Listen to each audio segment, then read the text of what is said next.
So today I'm going to show you how to crimp that MC4 connector metal using this crimping tool.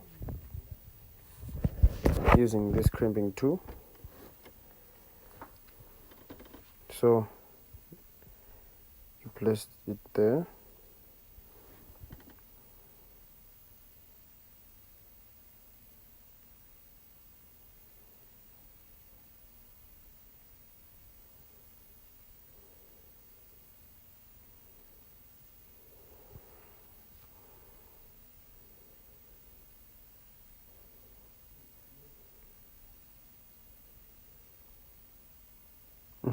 So as you can see now, you grab it like that, then you press your crimping tool.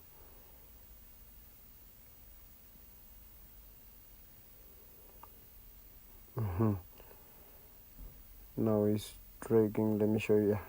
Now it's crimped. Yeah.